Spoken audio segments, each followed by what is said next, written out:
прошли с тобой через многое, Макпал. Ты прости меня, если где-то обидел. Я же люблю тебя, и это главное.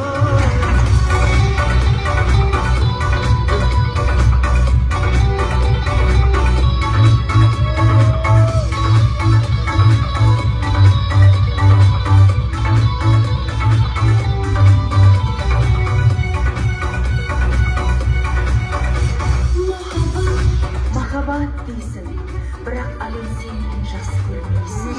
Әйел ретінде де сыйламайсың. Сыртыңнан қатал көрінгенмен, ішкі өте нәзікпін. Егер менен шын жүрегіңмен кешірім сұрап тұрсаң, жарайды, кешірдім.